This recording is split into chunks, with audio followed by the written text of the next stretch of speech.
Everybody on the Will Fix It Team channel, I'm going to show you how to put a thermostat in a Colorado, and I'll make the video quick as all get out, so that way you can go to work and do your thing.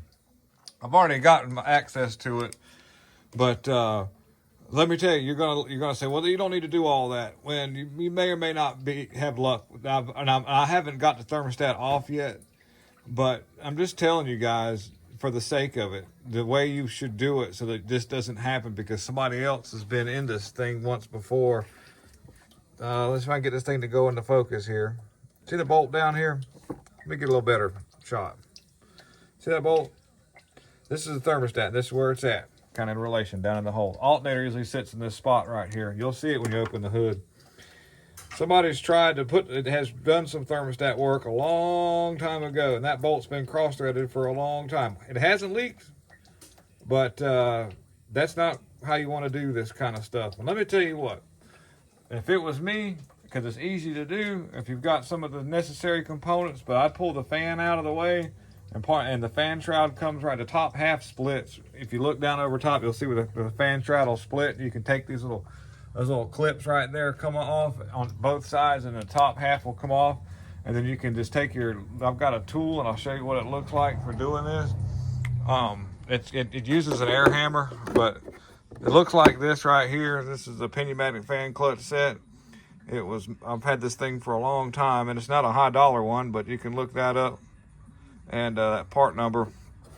And it's got different sizes. This part right here goes into the air hammer, and then you can use it. And the fan, just for the heck of it, it turns your regular thread. To loosen the fan, you just turn the fan counterclockwise while the belt's still on, and use that pneumatic tool, and it zips the fan right off.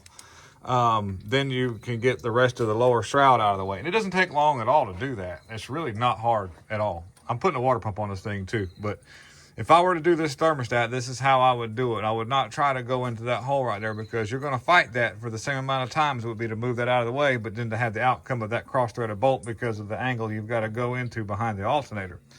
And to get the alternator out, I just took this bolt loose right here, and I did a little bit of, I just kind of carefully moved the AC line. It's aluminum, it will bend. I wouldn't just suggest cranking it as far as it'd go. Just move it to the driver's side a little bit, and take this idler pulley off that you see right there off, and the alternator just skeets right through. You just push this back, and the alternator comes up, and you've got it out of the way. And that's how you change the alternator too, just in case you need to know. Then you can get to the thermostat back there. You've got a whole lot better method of working the top and bottom of it. And the water pump right here just bolts in with this perimeter right here. And I've got to there's a problem with that. That's where our leak, you hear it leaking right there, dripping into the pan from there.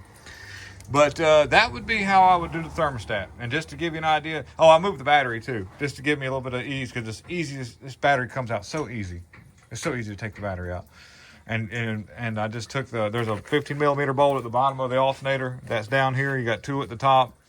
And I thought about this bracket here, but that's not a problem. I just took those out experimenting. But that's how I would do that. And it doesn't take long at all. And you can get right to those bolts. And so that's what you'd want to do. Thank you for watching.